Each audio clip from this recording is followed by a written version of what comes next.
Hey everybody, this is Michael, and this is Talk Nerdy to Me's FANDOMversity. We did a poll recently on FANDOMversity on our Facebook page, and it asked what the best live-action Spider-Man was. This far from home aside, it was not surprising that Spider-Man 2, 2004, directed by Sam Raimi, came up as number one. You had Far From Home in there, and it won. So, Spider-Man 2 was always regarded as one of the best live-action Spider-Man films to ever grace the silver screen. But with Far From Home, it exceeded expectations on many levels, and I think it knocked Spider-Man 2 off as the number one contender. This film, it just never slows down. It's non-stop humor, action, and drama. It's just great. It's a superhero film and a coming-of-age film, all rolled into one 2-hour and 9-minute masterpiece. The relationship building between Peter and MJ is extremely familiar to those that are or were awkward teens falling for a girl who's also very awkward. Okay, here we are. It's funny, it's cute, and it works. The humorous on-screen chemistry between Ned and Betty was just great, silly fun. They have some relationship building, but it's mostly satire looking into it. I don't want to get too much into it without spoiling the fun there. Now Samuel Jackson, he's mean, but he's funny. The on and off screen relationship between Happy and May it's great. You got to see it.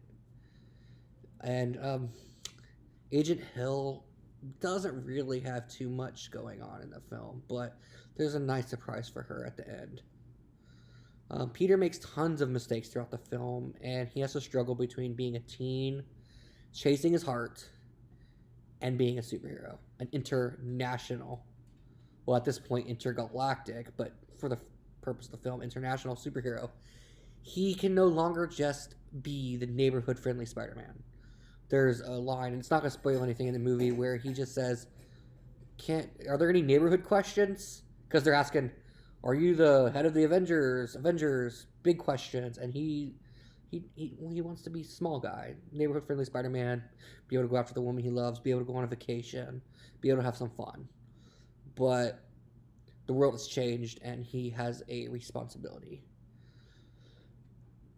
The film, it carries some of the most visual, striking, mind-bending scenes. I can't say why these scenes are happening, but you'll know what I'm talking about when you see it. If I say anything else, it's going to spoil the movie. Sadly, the movie is lacking in traditional fight scenes and choreography, like you saw in the first Spider-Man film or many other superhero films. It's not a lot of one-on-one fights. He's either battling big monsters or other things. There's not a lot of neighborhood-friendly robberies and fights that Spider-Man's stopping. I know there was one in one of the trailers, and there's actually a lot of things in the trailer that aren't in the movie. I heard Tom Holland say in an interview, not sure which one, that they're thinking of putting extras on the DVD, Blu-ray release, or a short film called Peter's Errands. Jake Gyllenhaal and Tom Holland not only worked well together, it's just perfect. They act so well together, and they're on screen bouncing off each other. Oh my gosh, it's great. You'd think they've done 10 movies together. Jake, he brings Mysterio to life and adds this layer of depth to the character that we've not even seen in the comics. A lot more motivation behind this character's actions.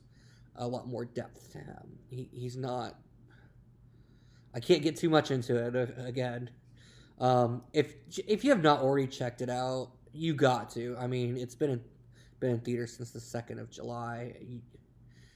You just got to check it out. I believe it's the best live-action Spider-Man movie ever. Another thing I want to mention is we're in the second main film of the MCU franchise's Spider-Man universe, and still no mention of Uncle Ben, except his initials are on Peter's briefcase shortly. Just a quick blink and you'll miss it scene. I know they want to distance themselves from an origin story that's been done over and over and over again, But I think they need to start mentioning Ben. Does he even exist in this universe? I mean, okay, his initials are on the briefcase, but it doesn't say Ben, it says B. I mean, May doesn't seem to ever, oh, I miss Ben. Peter's not like, my uncle taught me this. I think that's lacking from the franchise. I know that Tony was supposed to be that replacement father figure in the movies, but Uncle Ben is part of the Spider-Man mythos, and he needs to be brought up in the franchise, in my opinion. Make sure you stay tuned to the very end through the credits. There's 2 end-credit scenes. They are universe changing. They completely changed things for Phase 4.